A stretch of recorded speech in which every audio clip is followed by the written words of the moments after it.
For today's video nga mga ate and kuya ay avocado season at this is the series of avocado ng ate Lanyo. For today's video ay gagawa ako ng salad. Syempre gamit pa din yung avocado at nandito yung ating mga sangkap. May mansanas, lemon, sibuyas, carrots, pipino at yung lettuce. Syempre gagamit din tayo ng mayonnaise, salt and pepper to taste. So simulan na natin mga ate and kuya. So, hiniwa ko lang yung apple, pipino, carrots, at avocado. Tapos, sunod ko tong sibuyas. And then, ito naman tong lettuce ang aking isusunod na hihiwain. Kahit nga hindi to hiwain, ganyan-ganyan nilang. Kasi malambot naman siya. So, yun. Unti lang din yung aking mga ginamit, mga ate and kuya. Tulad nitong apple, kalahati lang. Kasi masyado siyang madami. Tapos yung carrots, kalahati lang din yung nagamit ko. Pero yung avocado, nilahat ko siya isang buo. Kasi gusto ko yung malalasahan ko yung avocado. Kasi nga avocado salad to, diba? Kaya dapat may mas lamang siya. And then, eto naman ay optional lang. Pwede namang wala. Pagkatapos nga yan, ilalagyan ko na siya ng mayonnaise. So, ayan.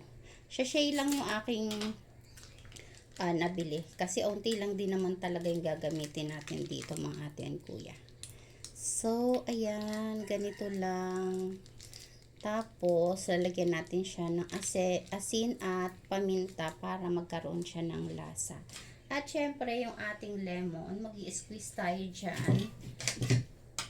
Gamit itong kalahati lang din ng lemon. So, yan. Ganyan lang mga ate and kuya. At, ay, hindi ko siya na oh no, hindi ko siya napindot. So, yun lang mga ate and kuya. At halu-haluin na lang natin yan. Lalagyan ko pala siya ng honey. Ayan o. To balance.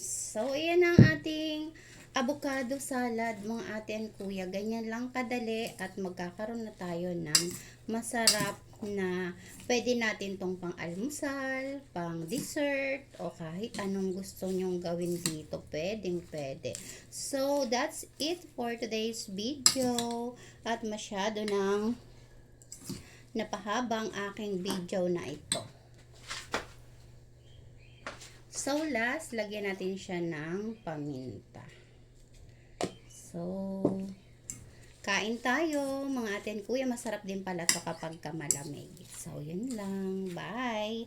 Hope you like it. Tatikman natin kung sakto na ba yung lasa niya.